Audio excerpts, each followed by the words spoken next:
Hello, everyone. Welcome to episode 62 of Lonely Gods. I'm your host, David Reinhardt, and I'm joined here, as always, by Kate Riley. Oh, hi.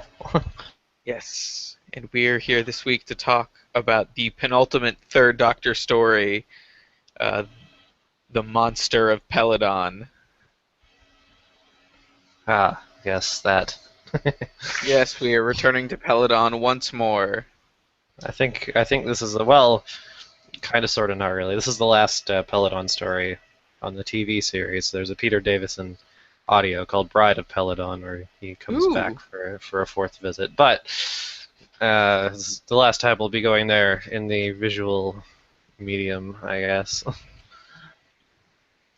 I don't remember what was the audio one that I listened to called.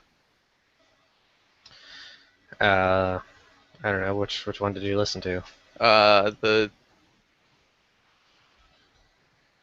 It was, I think, a Third Doctor story Oh, where what, the Peladon one? yeah, the Peladon one. Oh, Prisoner of Peladon, which we Yeah, watched not that long ago. Your memory is No, fantastic. no, no, no. There was an audio one. Yeah, that's what I mean. Oh, That's the one. That's what I mean. The first one was Cursed, then there was the audio one, Prisoner, and yes. then there's Monster Prisoner of. was fantastic, and I mean, I've liked every Peladon story so far, and I like this one. I mean, it's not the greatest. It's decent. Um, Well, to hear the internet tell it, it seems to be considered rather dull. Not really sure why. I don't think it's that bad. yeah, I thought it was fine. It was entertaining enough. It didn't blow my socks off or anything, but I liked some of the stuff they did. Some of these special effects were really cool, and some of them were terrible. I am not sure what you mean by really cool. I didn't think.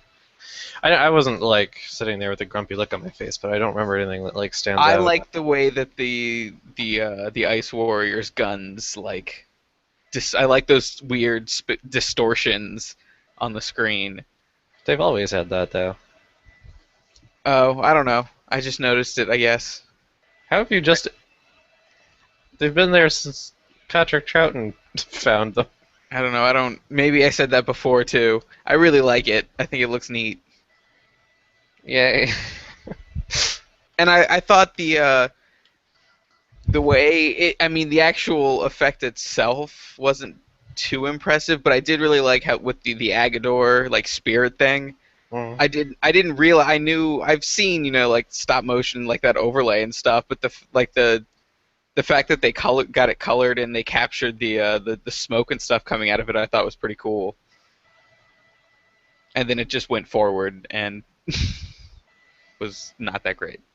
Yeah, I'd love to tell you how they did it, but I don't know because I And then didn't have when the time to watch everything. and then and then I'm watching sorry. them melt that door was terrible. Was it? Yeah, I thought it was pretty bad. That's interesting. You thought it was looked fine?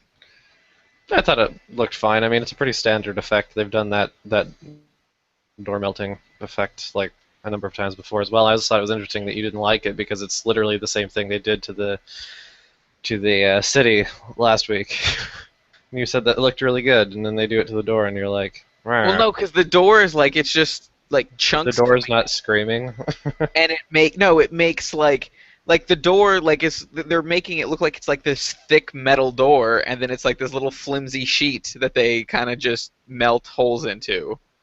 Well, I guess. I mean, I don't know. I didn't really think twice about it. I just kind of rolled with it.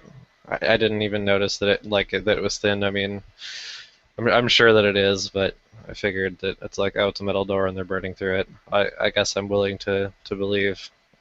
I don't know. It was alright to me, Yeah, well, but yep. you know what I did not understand. What did you not understand? So, well, let's get into the plot here a little bit. So the monster of Peladon has the Doctor returning to Peladon, um, for and For the it's shit of it, basically. yeah, for the shit of it. He just wanted to check back in, and he ended up coming much later than he thought he would. Yes. So King Peladon's daughter is now on the porcelain throne of Peladon. The porcelain throne. Yes. And everyone has come over with a really retarded like fashion statement of having retarded hair with That's what stupid I was gonna short. talk about. Yeah, I mean, the aristocracy is okay because it's sort of it like, looks normal for well, Peladon. sort of. I mean, it's sort of like auburn slashed with white, and that's okay. But then like the miners have like these huge fucking afros with like badger stripes on them, and it And like they and their connect to their eyebrows, eyebrows. yeah, grow right into it. It looks just retarded. I mean, it's like those fuzzy things that go over the end of microphones. That's what they're wearing. Yeah, yeah, that's really what it looks like. They look awful. It's pretty terrible. And actually, the one episode of commentary that I watched, Barry Letts was like, "Oh, I've always liked these outfits." I'm like, "Are you going blind?" Because I I don't They know, look Barry. really stupid. They Maybe he look just has really bad really taste awful. in wigs. Maybe, I don't know. Although everyone's kind of dressed a little bit weird. I mean, John Pertwee is wearing green because I guess he knew the Ice Warriors were coming and he wanted to match. And Sarah Jane is wearing what appear to be high-heeled rubber boots and a Yeah, Christmas sweater. I noticed. I didn't really I didn't notice the Christmas part of the sweater. I don't know how I didn't notice that, Well, I don't but think it's I actually a Christmas sweater. It just looks oh, like a Christmas sweater. but god damn, like I was like, oh yeah, Sarah Jane looks dressed pretty. Like I was watching the first episode, like she looks dressed pretty normal, and then you see those boots, and those boots are terrible. They're not great boots. Especially, I mean, they don't really work with that outfit. I don't know if they'd work with any outfit, but they're not very good boots. They look They don't look like trendy boots. They look like boots that you'd wear when you're like cleaning up sheep poop or something. Yeah, that sounds about right. So, yeah, that's pretty silly. I have another thing that I don't like about Sarah Jane in this episode, but I'll wait until we get there. Okay. So it turns out that the miners are mining trisilicate for the war efforts because Peladon is now a full member of the Alliance. Because they're fighting Galaxy 5, which I guess is just down the street from Galaxy 4. Yeah. Well, didn't wasn't that and that was an episode, right? Yeah, Galaxy 4 was the Hartnell story with the Dravens and Yeah, it was awful. the Chumbleys, and it was terrible. It was really bad. Actually, I'd like to go back and watch it again if they ever find it, just because like the recon that I had, aside from the one episode that exists, like the reconstruction I had is fucking horrible. Like it's got to be the worst of the lot. Like as far as audio quality goes, it's very like tinny and blown out, and it's kind of hard to hear what people are saying. So I don't know, maybe the dialogue's actually interesting or something, but I kind of doubt it. Yeah, I don't. Anyway, I honestly could not tell you that. I doubt it though. That was still just a terrible story. well, yeah, I kind of like the ending though. It's kind of funny how Hartnell just like takes off and leaves everyone on the planet to die as it explodes behind him. Yeah, so there's something pretty crazy about like that we'll have to get to, but Is there? yeah. Okay. Um so the miners are upset. They think that Aggedor, which is the Peladonians' god, that the Doctor totally ran into last time and had to appease down in the caves with his Venusian lullaby.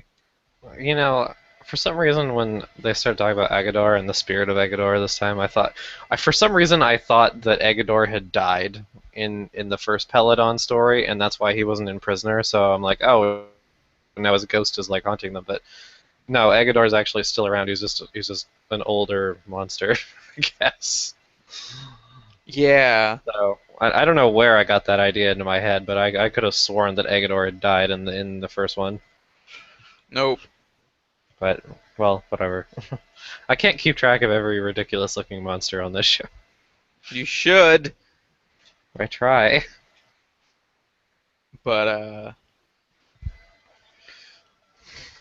so the miners are saying that the spirit of Aggedor is appearing to them and killing them, and the ambassadors from the Federation say, of course, that's ridiculous. And the Isn't, miners isn't, are, a, isn't a part of it too? Like the miners are kind of like superstitious, and they don't trust like alien yeah, technology. They don't want like they think that like the higher ups in the Peladon government are like just puppets for the Federation or whatever. yeah. Right. Excellent. Which some of them, Some of them, I mean, I understand that. Like, I mean, Alpha Centauri looks like a giant green cock. I mean, there's no way around that. that So was I again understand. Alpha Centauri was back. I wonder if in the last Peladon story, if is Alpha Centauri there too? I don't know, but I can look it up. I'm gonna find out right now because I love giant green cocks, obviously. um, uh, what? Bride of Peladon. Bride of Peladon. Yes. 12.99. That's pretty fucking pricey. Uh, the blah blah blah. Yes, Alpha Centauri is in Bride of Peladon. Wonderful. Yeah, damn right, it's wonderful. It's a beautiful character. Beautiful. Beautiful, really. Yes. Anyway, Hermaphroditic hexapod that looks like a giant green dick. I'm sorry, but that's genius, and they got that on television in 1974. Nobody at the yeah, BBC said, "Hey, wait a minute, that's a giant green dick. What are you up to?" making giant green dicks. Any flippin' who. Uh, the Queen's advisor Otron is opposed to is very much a dick to the miners as well. Isn't he kind of the same guy as the advisor from the first one? Yeah, Only yeah, he's a totally. different dickhead? Yeah, totally. He's a different. Like, keep hiring dickheads to be the advisors on Peloton. I don't understand. And I don't mean a literal dickhead like Alpha Centauri, but he's just an asshole. Yeah, no, he totally. It's just a giant A giant douchebag. cock. Yeah, a different kind of giant cock. A different kind of giant cock, for sure. Um, I'm sorry I have to leave this entire, like, direction of the discussion in your lap. I no, was it's so unprepared it's this week. it's cool. It's cool. Yeah, well, anyway. Um, yes, where were we? Uh, so besides giant cocks, um, it turns out that the spirit of Aggedor appears before the miners and is actually killing them. And of course, when the doctor shows up, he's arrested for not being for they think since there's a war going on, he's a an agent from Galaxy 5 that's doing this. I love that the enemy is called Galaxy 5. It's so stupid. Yeah, pretty much. I love it, but it's so stupid. Um, Oh, it's beautiful. and of course, the Doctor proves who he is, and then Alpha Centauri shows up and remembers the Doctor because this has actually been an entire generation. This is the young princess, now Queen of Peladon, that the prisoner of Peladon, the King Peladon, was telling the story to his daughter, who is now the Queen. Yes, indeed. So Um, it is. which is Pretty much. neat. I think, like out of the whole like Peladon crowd, I think Alpha Centauri is actually the only one that's coming back, right? I don't think any of the Yeah, others are still around. correct. Correct. Excellent. Okay. Um, And of course, the Doctor keeps arguing his innocence and his willingness to help and figure out what's going on, because the miners are threatening armed rebellion, to which they keep going back and forth in the first few episodes if they're going to rebel or not. Because, let's see, what is. Gebek. Gebek is the leader of the miners, but there's another who, and he's trying to negotiate something peacefully because he knows his people are upset and he wants change, but he doesn't want, a revolt. He doesn't want bloodshed. He wants what's best for Peladon. Yeah, there's an awful lot of labor disputes in these last couple of Pertwee seasons. So yeah, I don't know. Gebek's a fairly reasonable dude. I mean, that other asshole is a fucking twant. Yeah, no, his like, there's another guy who's very headstrong. That is, yeah, a twant, as you say. He's just.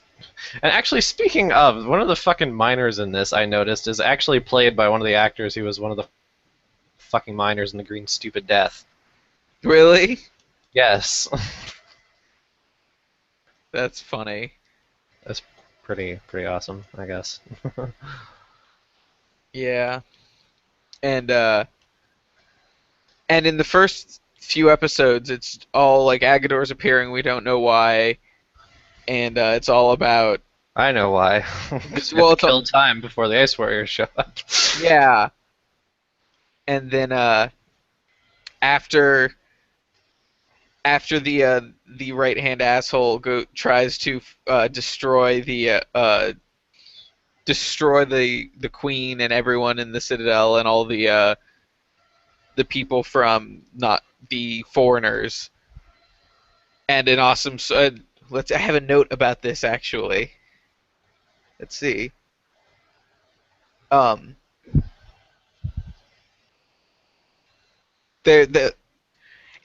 noticed something about the Doctor Who fights lately, that they are very clearly choreographed. They're stage fights. Well, every fight is fucking choreographed. I mean, no, they're choreographed. They're choreographed like stage fights, like in plays and stuff. Much more so than like modern choreographing. Like, do you know what I mean? Like, the moves and stuff are a little more exaggerated. So, because it's you always you got to play to the cheap seats. That's why stage actors tend to act louder. It's just something I've been seeing a lot of plays lately as well. It's just something I noticed. I thought that the fight scene between the Twant and the Doctor was pretty. It was well choreographed, but I noticed that I was like, oh, this feels very much like stage combat. It's not so much that the moves feel exaggerated to me. It's just that in some cases it feels a little bit sluggish. Yeah, well, that's the other. It's very like to make sure you can see what's going on.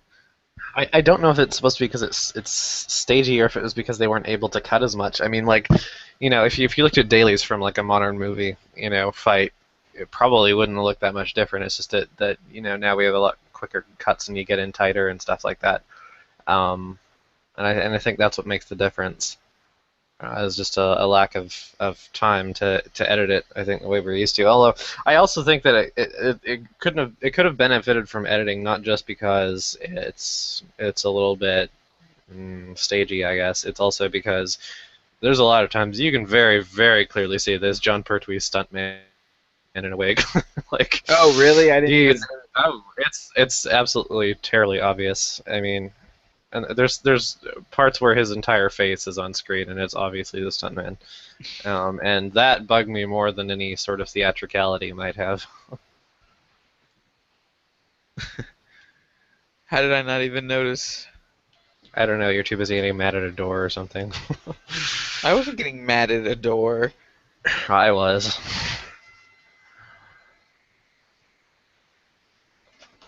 Anyway. Continuing.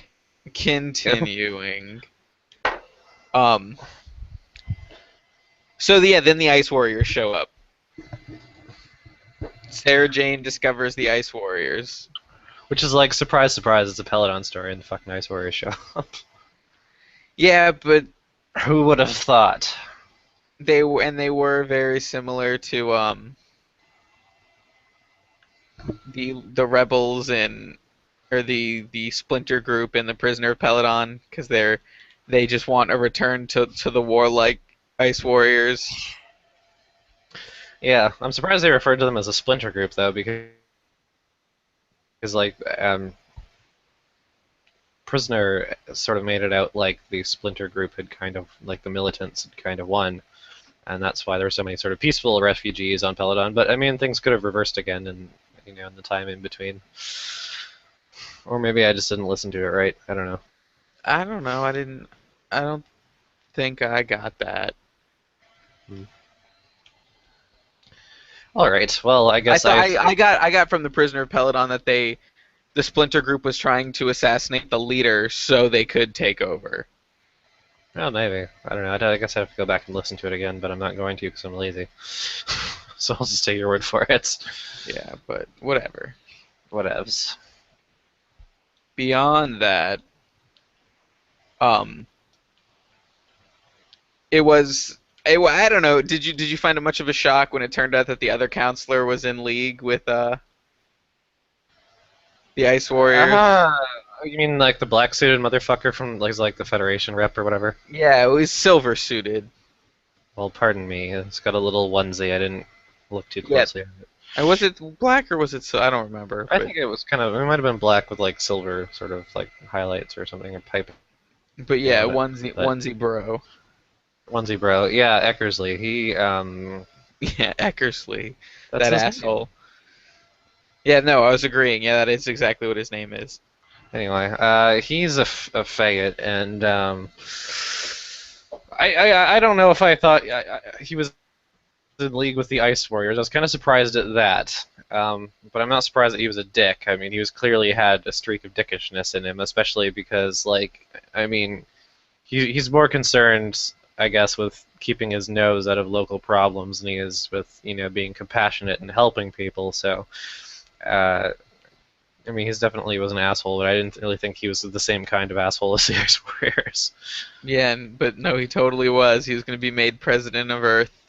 Oh yeah, because they're in league to sell the trisilicate to the other side or something. Him and the Ice Warriors, and that's why there's this whole bullshit because they've been faking Aggedor. Surprise, surprise.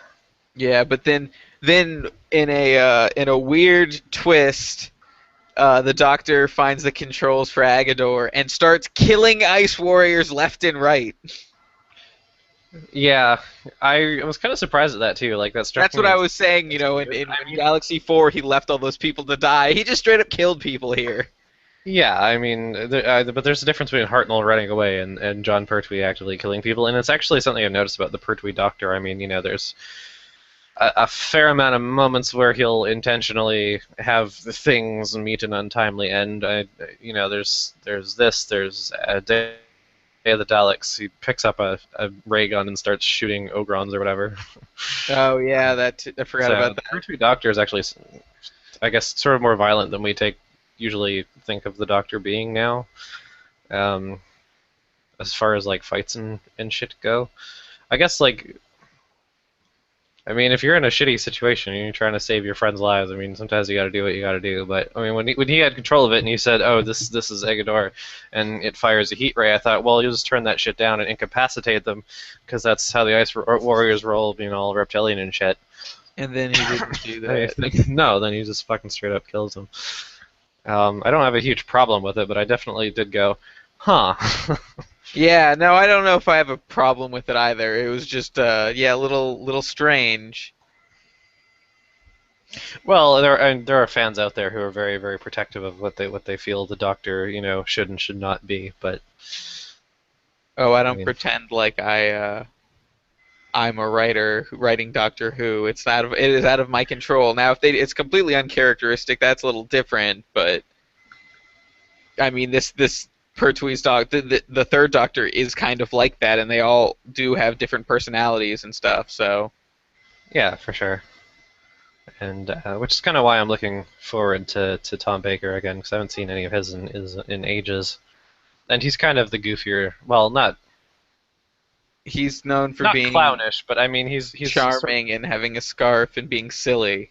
Yeah, which is kind of closer to Patrick Troughton, who I love to pieces. But I mean, Troughton's Doctor could get quite, serious and dangerous in his own right when he wants to, but most of the time he's quite happy being silly. Yes. And he plays a recorder.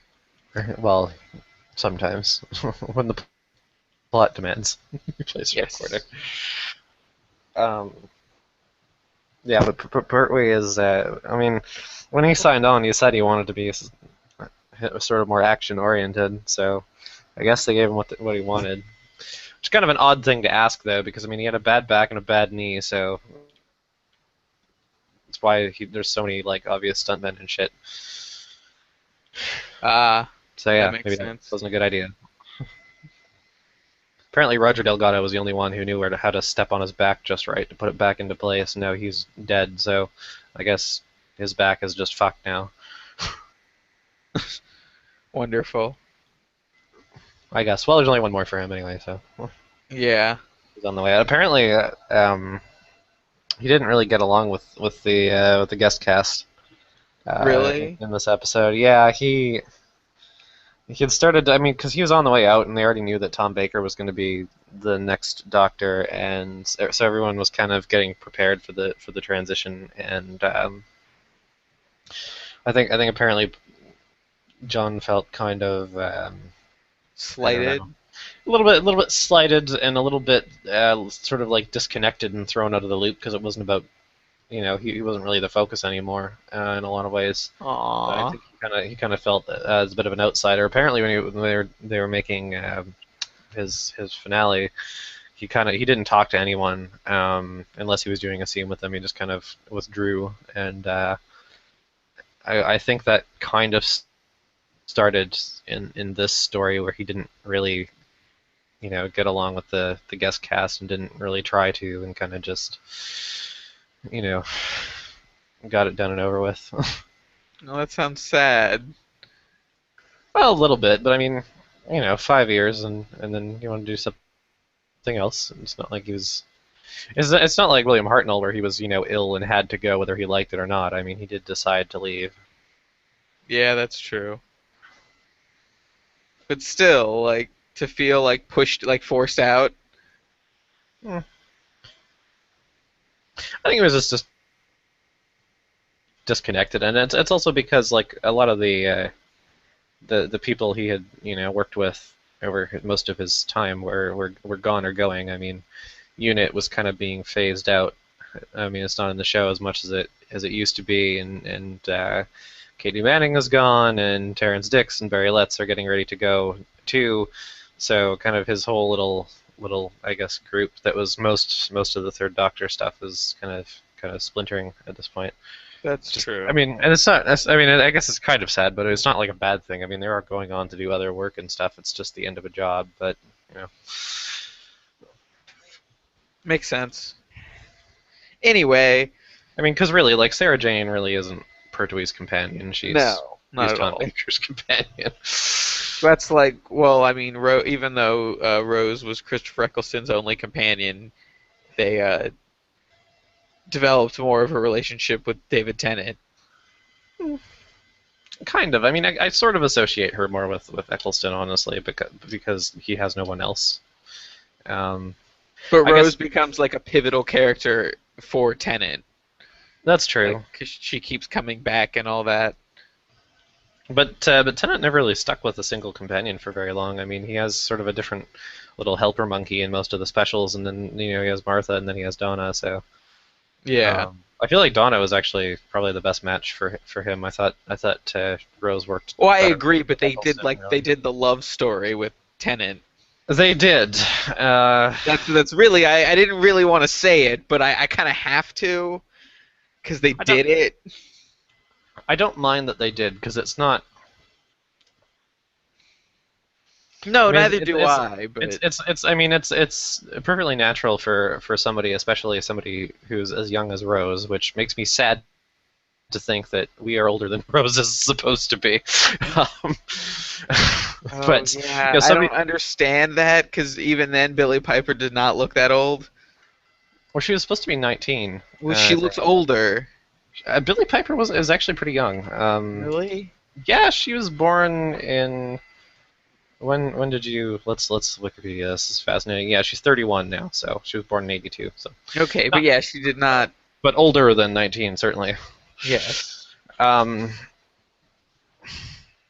but yeah, I mean, I don't think it's not unnatural that she get attached to the Doctor and kind of have a bit of a romantic aspirations. And at the same time, a lot of the time they're like, oh, the Doctor shouldn't be involved in romance. But the man's not made of stone, and I don't know if he quite felt that way about Rose, but I think he definitely had a sort of like family bond kind of love for her at least. I don't know. Maybe I'm reading it wrong, but that's what it looked like to me. Because Uh, whatever, I'm cool with Rose. She's fine. She's good.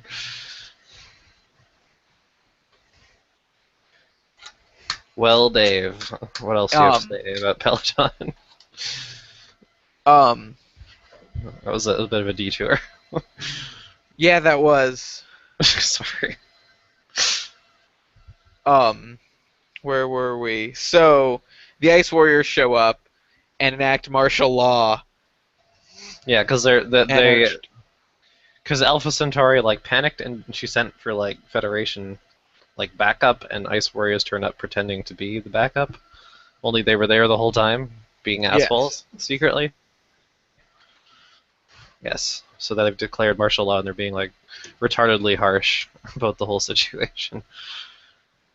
Which is well, kind of which is kind of hilarious because Alpha Centauri is like, this is really quite extreme, blah blah blah, and you're like, well, we're in charge here, and she's like, okay. yeah. But when it's revealed that they are enacting this evil plan, they start fighting back, and the Doctor rallies everyone together. All the badgers. Yes. God, terrible, At, terrible hairdos. and then Eckersley tries to kill the Doctor with that dumb kaleidoscopy torture thing. I'm not really clear on what that's supposed to do. Is Neither it was supposed that. to, That's like, what my note is. Is this like, I what is wouldn't have this for? minded the effect if they would have told you what, like, if they were like, oh, this is the visual effect for this thing. They never really explained what it is besides it hurts. Yeah, I mean, because So they it's had just a kaleidoscope. Well, first it's just a white kaleidoscope, and then when he turns it up to the danger kill levels, to the danger zone. it becomes a colorful kaleidoscope. I don't really, because it was a door alarm at first, right? It was like the security thing on Yeah. their little lair, and then yeah, I don't really know what it is. I think it's supposed to like melt your brain and drive you nuts or something or whatever, but I don't feel like I'm clear on that. I didn't really know what it did other than it sucks. Yeah. And the Doctor shut down all of his motor functions, 'Cause, or he went into a yeah, little I mini mean, coma. yeah, well, it's fucking Pertwee's Doctor in a nutshell. If shooting it doesn't work, first sign of trouble, he fucking goes into a coma. Uh, which, I mean, like, obviously he's not dead. Although I do think Liz Sladen did like give a pretty good performance when when Sarah Jane thinks that he's dead. Yeah, Um, no, I really like Sarah Jane in this story. I also really enjoy it. Like when he wakes up, she's like pissed at him. Yeah, I like because she It's was fine. she was very, and then for when they're leaving, she's like super snarky when they're leaving. Yes. Well, she was kind of pretty super snarky the entire time, Yeah, really. no, I like it. It's a nice change for the companions. It's good to have the Doctor's having someone for him to like verbally spar with. Yep. I don't know if we've really had somebody like that really since the Doctor would bicker with that way since like Ian, I think, was Yeah, the really. last companion that really did Which that. is Maybe Steven a little bit, but it's been a while. And I guess Jamie was kind a of, but little Jamie bit. was I was more thinking, but they were Jamie more was more like just like friendly pals. banter. Yeah, Yeah, they were chummy. they were Whereas it's like they this were is they weren't snippy like this. yeah, which is this is like friendly being it. They're being snippy, but in they're being snarky. They're being snarky to each other. It doesn't. they're not. It's basically like friendly sarcasm. Yes, a little bit. So and I like it. I do. I like it a lot. I like what Sarah Jane brings to the equation, and I'm really excited to see Tom Baker with her. Yeah, I almost feel like she'll fit better with him than she did with Pertwee because I mean John Pertwee's doctor, like towards his companions, he likes to be kind of protective and sort of a fatherly figure and you know a mentor. Uh, but Tom Baker won't have that. He's gonna be just giving tit for tat, I think. Yeah. Not that Pertwee, you know, doesn't, but it's just kind of a different dynamic, I think. So so Aggedor kills Eckersley, and Eckersley kills Aggedor, Yes, and which my original thought was fulfilled. what? Oh yeah, I which thought that Aggedor was I found that I thought it was interesting that they killed Aggedor, but then they didn't do anything with that, and I was disappointed because it's like they're God basically, and I'm it is. surprised like they didn't really talk about that. Yeah, well, I don't know. It is their god, but the thing is like he is a physical beast. I mean, I assume that there's like more of him somewhere because I don't like know. I guess I don't maybe know how long his lifespan is, but I mean, he if just you got shot. Like it wasn't like he died some no, like epic death or anything. He literally just got shot. yeah, but I was just thinking like if he's been around long enough to be like a god, I don't think it's the same Aggedor. I think it's like there must be like a species of Aggedors somewhere. Otherwise, I don't think the lifespan of one thing would be enough. Yeah. So I don't know. Maybe there's like Aggedor Junior in a pit someplace. I don't know, And then my only other note is wearing I like really an Egger suit. I really like how the doctor says he wants to go check on the TARDIS, and the Queen turns and says goodbye, Doctor, because he usually the Doctor, I mean, almost always slips away without anyone noticing, and it was nice to see someone like call like, oh, I know you're leaving, like you're not gonna come back, so goodbye, it was a pleasure, and then he smiles. That was good. I really did like that smile from him, where it was like, all right, you got me. Yeah, it was like it was the Doctor being outthought, but not in like a mean way. It was cute. Yeah. Um, I have to say, I don't think I really liked Queen What's Her Face as much as I liked King Peladon. I don't think she gave quite as strong a performance, and I don't think her story was quite as interesting. I will agree with Um, both of those. I thought she did fine, but yeah, but King she was Peladon okay, was a but more interesting. Well, it was because the Doctor had to win over King Peladon. Like that was a whole aspect of that, an interesting part of that. Whereas the she's heard so many stories about the Doctor, she just instantly believed him. well, that and King Peladon, you know, he wasn't always in absolute control in his stories, but he was definitely more proactive Yeah, than the Queen is. She kind of just is a bit of a weak leader until Sarah Jane kind of shivvies her along, which is actually the thing about Sarah Jane in the story that I didn't like, is her whole little speech about women's lib. And I not that I disagree with this sentiment. I just thought it was written very like clumsily and very obviously like, well, this is the message of the week now, um, oh, I and agree. you know they talk a lot about how Sarah Jane in her conception was realizing that you know with the advances of feminism in the 70s that the kind of companion who would be tied to the railroad tracks screaming for help wasn't good enough anymore. I mean, not that companions you know can't get into trouble. I mean, that's what they're there for. But you know, they had to be a little bit more, I guess, self-possessed. And I think that that's good, but I also think that Terrence Dix, especially, and a lot of the writers on Doctor Who, I mean, like, it's very much an old boys club, and I don't think they really knew how to write that without being like bleedingly like obvious and dropping anvils. I totally Because agree. like it's really like she gives this whole speech like, well, this is called women's lib, and on Earth we're all just as equal as the men, and blah blah blah. And the thing is like you don't need to say that. I mean, you could have cut her speech in half and just had her say, look, you're the queen, you got to be the queen. Don't listen to him. I don't care if it's the woman's place. You got to fucking get your grow ball sack and be in charge and make them listen to you. That would get the message across, the exact same message, without having to be like just kind of over the top and just like stating the obvious. Ridiculously feminism. Yeah, well, I mean, and again, not that I disagree with the message. It's just it wasn't handled very well in the writing. It was a little bit sloppy, which is unusual because a lot of the time Doctor Who doesn't get overly preachy. Um, but Yeah. this one was, and Green Death kind of was Yep. as well. And they both So shared a minor.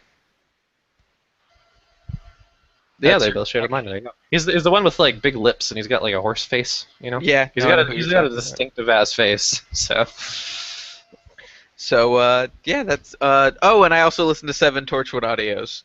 oh well, hit me. Uh, These ones again, unfortunately, you'll have to lead the conversation. I haven't heard these except for the very last um, one. In I loved all of them. I liked them a lot. but Gwen Cooper has a front tooth gap. You see. I don't care. I can't believe I had to tell you about that. I That honestly people didn't don't know like that's why. Gwen Cooper because she has a gap between her two upper front teeth.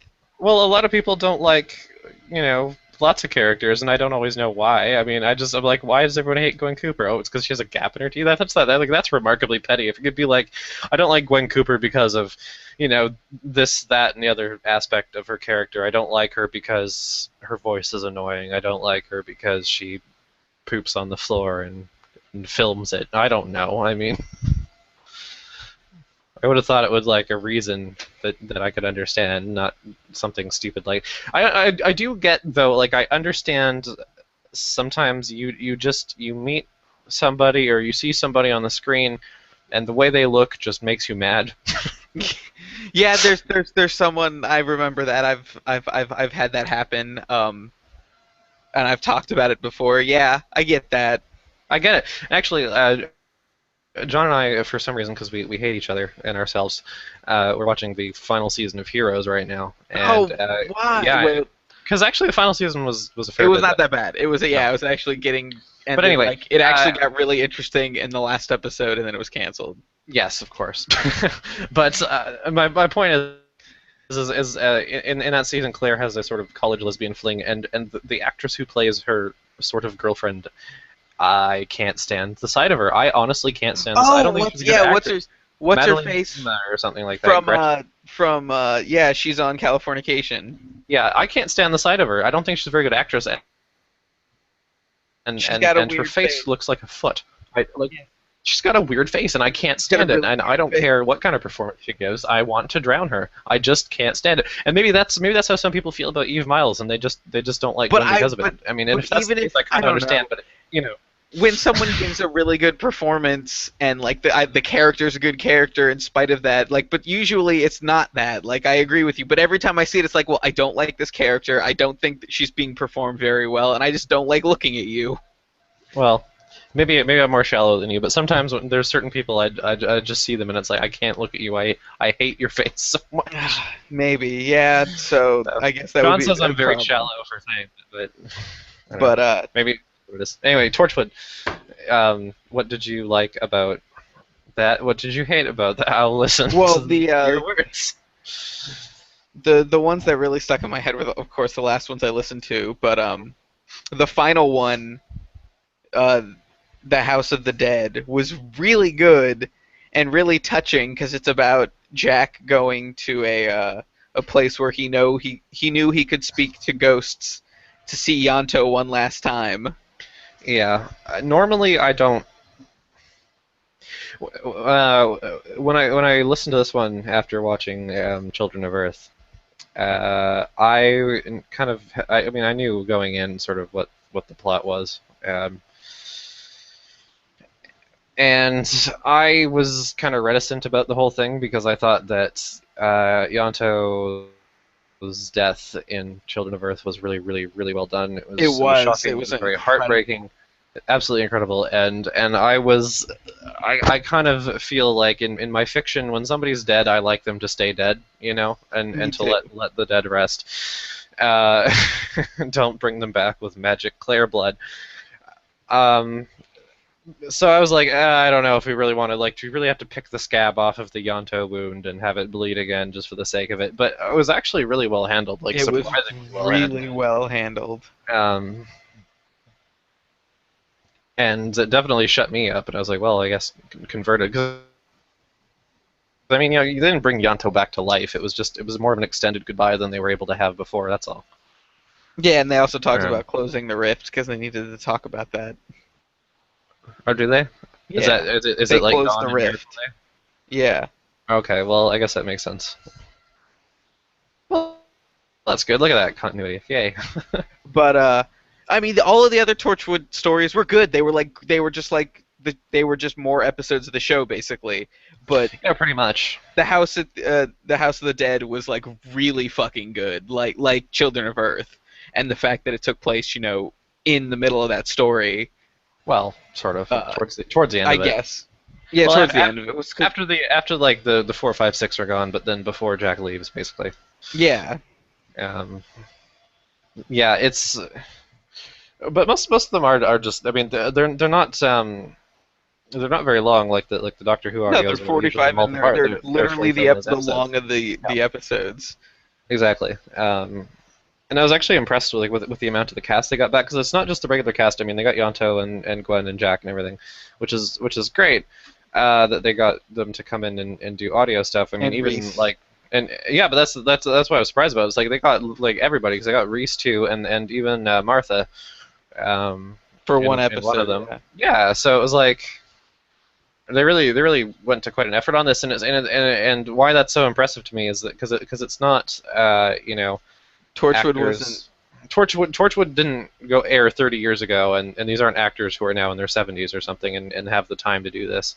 I mean, like the New Who stuff, the very few things that New Who has done on audio, like audiobooks and stuff, it's usually you'll have Arthur Darvill sitting in a chair reading it to you, uh, and nobody else. But this is like a full fat complete episode. It just doesn't have the visual to it. That's It was awesome, and why don't they do more of this stuff? because Russell T Davies is busy and John Barrowman's going to be on Arrow. Well, Full time. he is on Arrow. Yeah. But I just mean, like, why don't they do more of this? Like, why don't they do this for regular Doctor Who or stuff? Like, I really like this. I like it too. But why won't they do it for regular Doctor Who? Because Big Finish only has a license for the first 8 Doctors. I don't know why the BBC won't give them the rest of it. I wish they would, because the Big Because Finish they're not stuff. doing anything with them. No, the If Big Finish they were stuff to is do, really like, really good. But if they were going to do more, like they have BBC Radio 4 or whatever, do more just Doctor Who stuff, I'd be fine Yeah. with that. But they're not doing that, so let someone else do it. That's what I don't get. I mean, Big Finish was allowed to have stories for 9, 10, and 11. Well, a story for 9, 10, and 11 for the 50th anniversary. But that's only one, and I mean, License didn't stick. That was a special occasion. And the Ninth Doctor one is the only audio that actually fits into the timeline anywhere. So, so it's really more like one story for one Doctor. But I kind of wish they would, because I mean, David Tennant has done a shitload of Big Finish before. He was even the Doctor. He was in a lot of the unit stories and stuff like that. So I mean, I don't think that they'd be opposed to it. I mean, Christopher Eccleston might be a bit of a bitch to come and do more, but I'm sure that Tennant at least would be You all could right. always do you could always do Companion Chronicle stuff with with Eccleston. Yeah, you could. I mean, you could. I'm sure John Barrowman would read it. I mean, he's a complete fanboy, and Billy Piper probably would too. She keeps coming The only back. thing with that is they'd have to actually. She does. The thing with that though is they'd have to actually like restart the Companion Chronicles line, because that actually just finished. The 8th season of Companion Chronicles wrapped up this year, and that's the last one supposedly. Oh.